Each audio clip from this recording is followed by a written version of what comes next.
A rich farmer was one day standing in his yard inspecting his fields and gardens. The corn was growing up vigorously, and the fruit trees were heavily laden with fruit. The grain of the year before still lay in such immense heaps on the floors that the rafters could hardly bear it. Then he went into the stable, where were well-fed oxen, fat cows, and horses bright as looking-glass. At length he went back into his sitting-room, and cast a glance at the iron chest in which his money lay.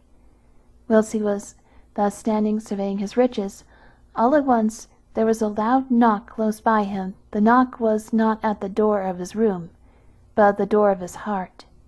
It opened, and he heard a voice which said to him, "Hast thou done good to thy family with it? Hast thou considered the necessities of the poor? Hast thou shared thy bread with the hungry? Hast thou been contented with what thou hast? Or dost thou always desire to have more?" The heart was not slow in answering, "I have been hard and pitiless, and never shown any kindness to my own family. If a beggar came, I turned away my eyes from him. I have not troubled myself about God, but I have thought only of increasing my wealth. If everything which the sky covers had been my own, I should still not have had enough." When he was aware of this answer, he was greatly alarmed. His knees began to tremble, and he was forced to sit down. Then there was another knock, but the knock was at the door of his room. It was his neighbor, a poor man who had a number of children whom he could no longer satisfy with food.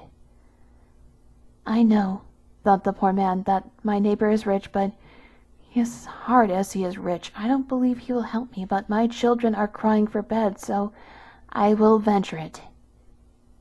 He said to the rich man, "You do not readily give away anything that is yours, but I stand here like one who feels the water rising above his head. My children are starving. Lend me 4 measures.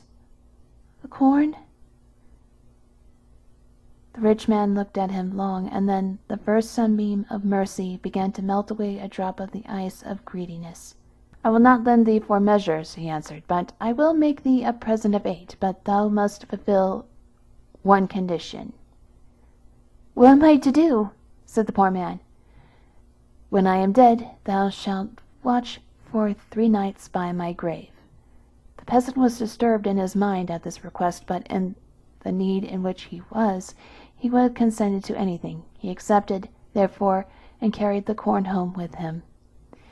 It seemed as if the rich man had foreseen what was about to happen, for when 3 days were gone by, he suddenly dropped down dead.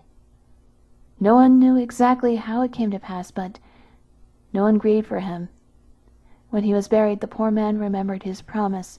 He would be willingly been released from it, but he thought, "After all, he acted kindly by me. I have fed my hungry children with this corn, and even if that were not the case, where have I once given my promise? I must keep it."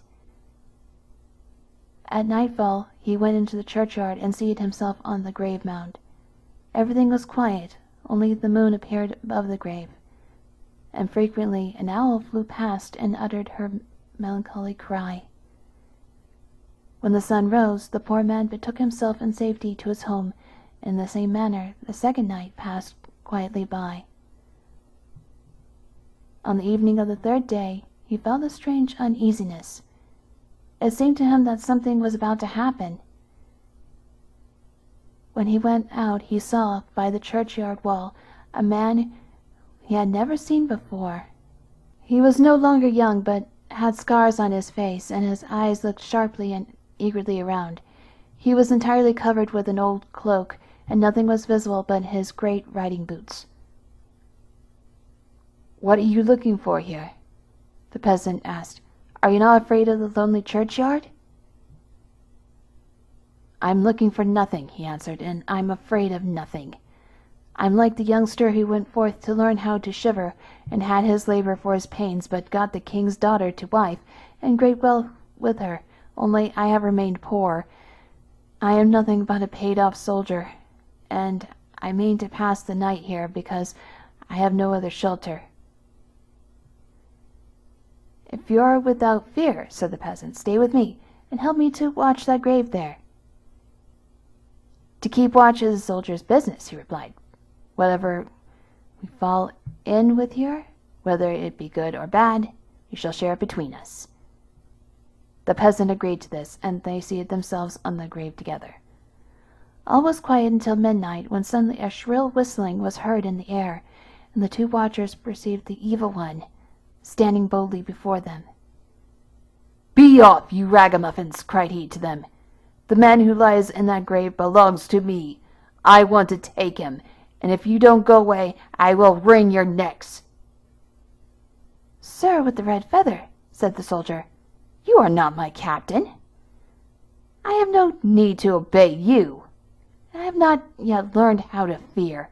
Go away. We shall stay sitting here." The devil thought to himself, "Money is the best thing with which to get hold of these two vagabonds." So he began to play a softer tune, and asked quite kindly if they would not accept a bag of money and go home with it.